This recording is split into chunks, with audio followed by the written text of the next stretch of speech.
nanya, di sini aku ada di sekolah aku. Nah, sini aku bersama Ibu Sinta. Ibu, sini aku mau tanya-tanya sedikit aja. Yang pertama itu, menurut Ibu Sinta sendiri, seberapa penting peran orang tua dan guru itu terhadap siswa di sekolah dan di rumah? Di sekolah dan di rumah? Ya, peran itu sendiri. Ini akan menjawab peran dari orang tua dan guru ya. Ya. Sekarang yang di sekolah dulu. Nah, peran orang tua dan guru kalau di sekolah adalah guru merupakan pengganti orang tua.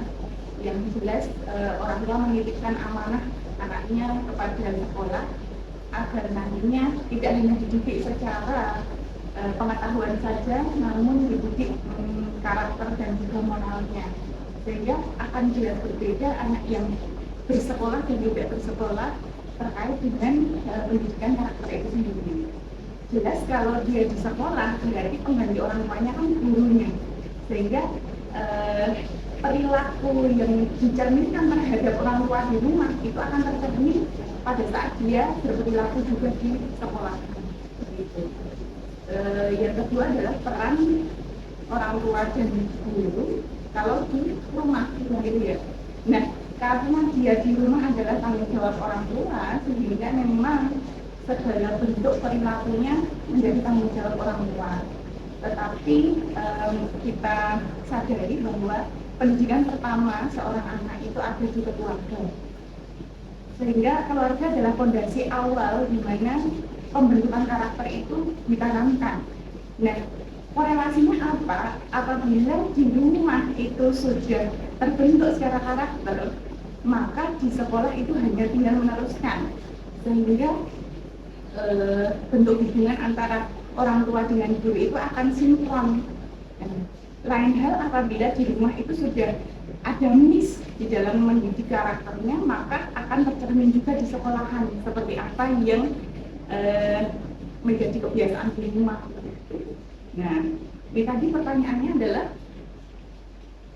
peran orang tua dan guru. Nah, itu tadi berarti harus ada mix and match antara orang tua dan guru dalam mendidik karakter seseorang anak itu, sehingga kalau di rumah itu seperti ini, maka akan tercermin di sekolah. Sama halnya dengan di sekolahan itu, karena anak itu di sekolah hanya 1-8 jam dalam sehari dan sebagian besar akan dihabiskan di rumahnya. Nah, kalau di rumahnya itu sudah matang, otomatis di sekolah sudah bagus. Oke, yang selanjutnya itu kalau sekarang itu menurut Ibu kebiasaan siswa zaman sekarang itu metode belajarnya gimana? Dan kalau menurut Ibu sendiri metode yang sebenarnya baik untuk siswa belajar itu belajar dalam hal apa ya? Karena memang seseorang itu belajar itu tidak hanya dia di klasikal saja, melainkan belajar itu banyak hal gitu. Kalau anak di gen sekarang, gen alpha dan beta gen Z ya, gen Z, gen alpha, gen beta, itu sebetulnya mereka adalah anak-anak yang sudah kenal si gadget handphone ini sudah sedari lahir gitu. Sejak dia lahir itu udah screen time gitu. Orang tuanya sudah nggak tahu sibuknya apa, atau mungkin ada pola tersendiri yang membedakan generasi X bloomer sama si milenial dengan Gen Z dalam mendidik anaknya gitu ya. Itu sangat terlihat jelas apabila dia itu sudah dikenalkan gadget sedari dini. Akan berbeda pula kalau orang tua itu sudah punya konsen bahwa anak dikenalkan gadget mulai dia itu sudah mempunyai perkembangan otak yang matang. Nah, kalau dari kecil dia itu sudah diperkenalkan dengan gadget, itu akan berbeda pola belajarnya juga. Ada plus minusnya juga, melainkan kalau dia dari kecil sudah dikenalkan screen time itu akan merusak konsentrasi sedari awal gitu. Karena konsentrasi itu akan terbentuk, neuron-neuron di otak itu terbentuk apabila dia itu melalui komunikasi dua arah. Sedangkan screen time itu adalah komunikasi satu arah gitu.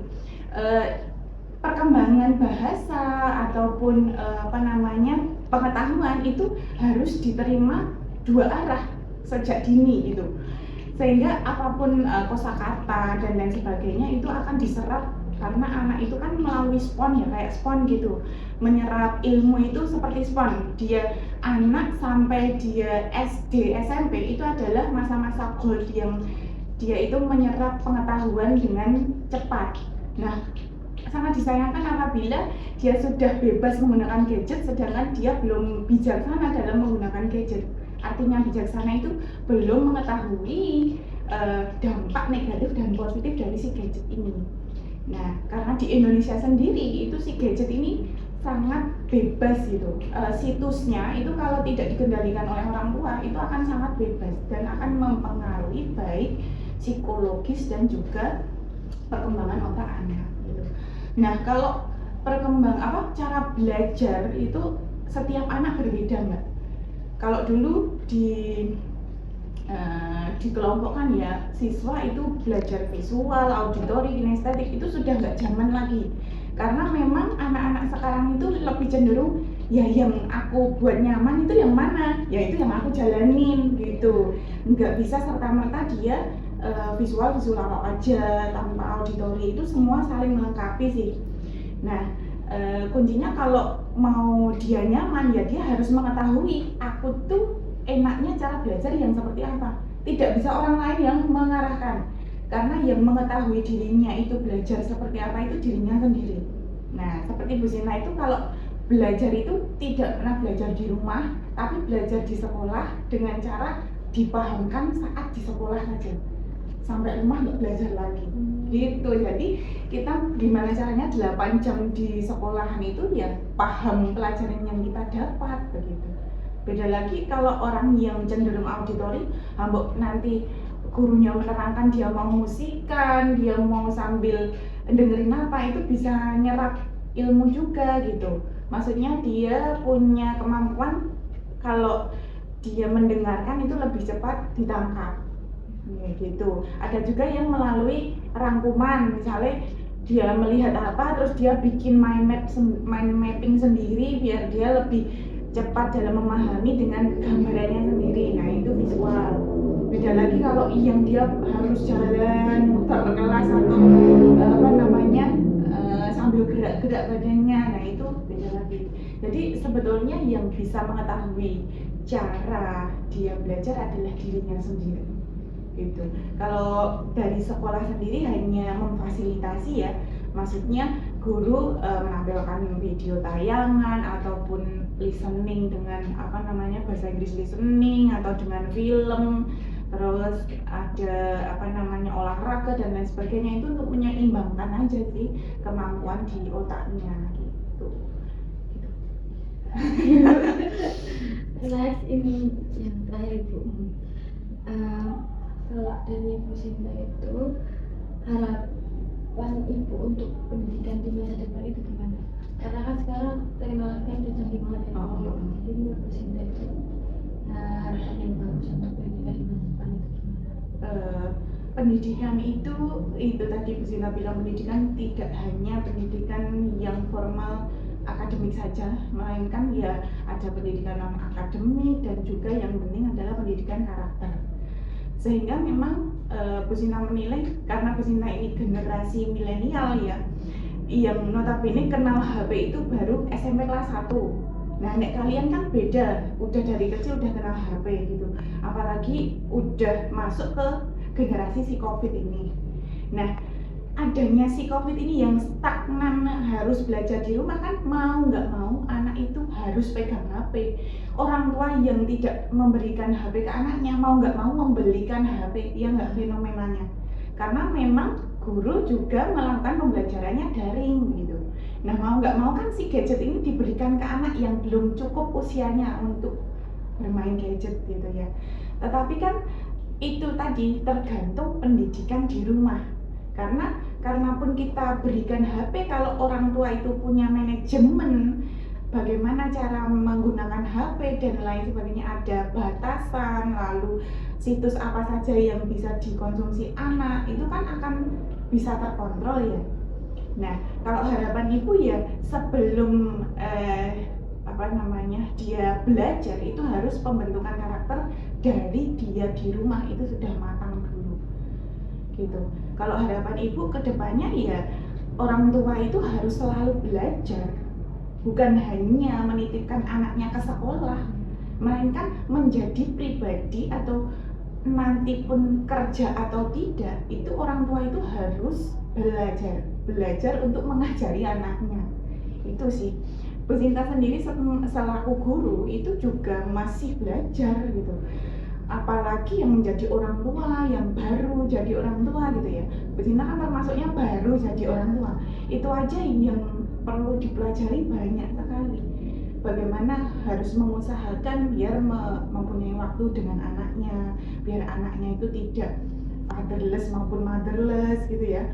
Walaupun Bu Sinta bekerja tapi tetap harus memperhatikan anak di rumah, dan di samping itu juga menjadi istri yang baik bagaimana begitu. Jadi peran dari keluarga itu harus tidak boleh lepas walaupun bapak dan ibu bekerja gitu. Dengan alasan apapun, misal ada sebab perceraian atau sebab orang tua jauh, itu harus salah satu menekan egonya agar pendidikan anak itu tidak luput gitu. Karena memang penanaman itu dia dari dini sampai dia sekolah dasar itu adalah fondasi awal pembentukan karakter. Kalau dia sudah SMP dan SMA itu sudah terlambat. Kalau menurut Bu Sinta itu terlambat dalam mendidik karakter, karena karakter itu dibentuk sedari dasar gitu. Kalau sudah SMP SMA kan sudah punya argumen ya Mbak, dielek iki wis ana jawabane gitu, sudah ada alasan gitu. Mungkin juga dia sudah bisa berbohong dan lain sebagainya. Tetapi kalau dia itu sudah ditanamkan baik di rumah itu kuat gitu, ditanamkan kalau berbohong itu dosa, kalau bapak ibu itu nggak suka kalau kamu berbohong dan lain sebagainya, itu akan menjadi kebiasaan sampai dia dewasa dan tinggal ngalir aja. Jadi karakter itu udah terbentuk SMP SMA dilepas, orang tua tinggal memberikan kepercayaan dan memberikan dukungan gitu.